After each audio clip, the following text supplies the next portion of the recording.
evening, my dark-hearted friends, and welcome back to the Geriatric Goth, where we prowl through the cobwebbed crypt of horror cinema to pick out the classics. What's great, what's not so great, what's downright bad, and what's so bad, it becomes good. Tonight, we are diving into the 1971 sequel to Count Yorga Vampire, The Return of Count Yorga. Once again, Robert Quarry stars as the caped hero of our story. Well, maybe hero is not the right word. The caped demon of our story, Count Yorga. Does this film stack up to the original Count Yorga Vampire? Or should Count Yorga have stayed buried?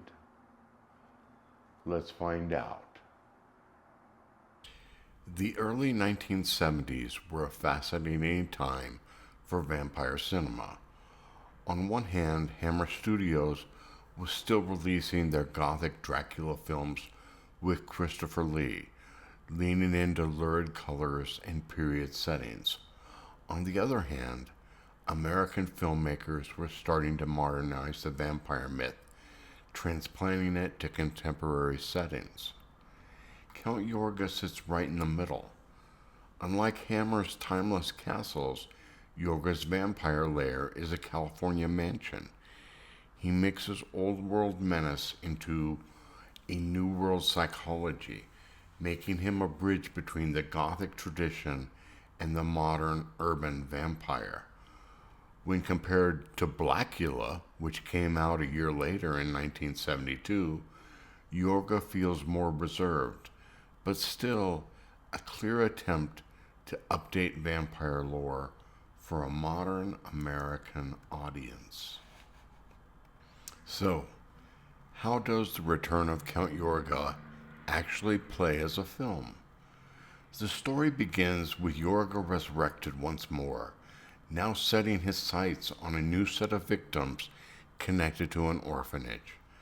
The film tries to blend traditional vampire tropes with early 1970s social concerns, particularly around family and community. There's also a touch of Night of the Living Dead in this film. Robert Quarry is, as always, the highlight. His performance brings sophistication, wit, and menace in equal measure. Unlike many Dracula imitators, Quarry's Yorga feels distinct. He's charming, but also deeply cruel.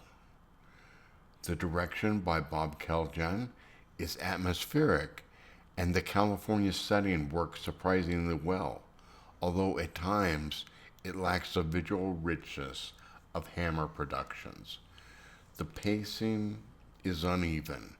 Some scenes drag while others are effectively tense, particularly the stalking sequences and Yorga's confrontations with his victims. It's not as groundbreaking as its predecessor, but it solidifies Yorga as an interesting American rival to Hammer's Dracula. Let's break down the positives and negatives. The good. Robert Quarry's performance, charismatic, commanding, and sly. The modern setting, different enough from Hammer to make it stand out. Some genuinely creepy sequences that still hold up. The not so good. The pacing. Certain scenes stall the momentum. The budget limitations are noticeable compared to its European rivals. The sequel doesn't quite expand the mythos as much as it could have. Overall, I'd give The Return of Count Yorga 3.5 out of 5. It's stylish, imperfect, but a great entry into 1970s vampire cinema, and well worth watching for fans of Robert Quarry or anyone curious about non-hammer takes on the vampire legend. And that brings us to the close of this review of The Return of Count Yorga. What did you think of Count Yorga? Did this sequel measure up to the original Count Yorga? And who do you prefer? Do you prefer the modern American vampire as represented by Yorga? Or do you prefer Hammer's gothic takes? Let me know in the comments below. I love hearing your thoughts about these movies and what you think is a better choice. If you enjoyed this review, please give it a like.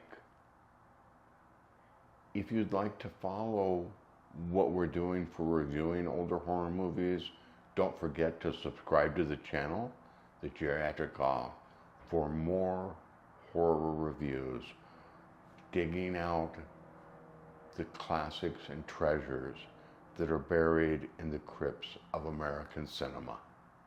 If you'd like to support the channel, please take a look at our merchandise, which is linked in the description. We have a variety of t-shirts, coffee mugs, all featuring the Geriatric Goth and the reviews that we do on the channel. Also, you can donate to the channel via the Buy Me a Coffee app, which is also linked in the description below. So, thank you for watching. Until next time, this is Geriatric Goth signing off.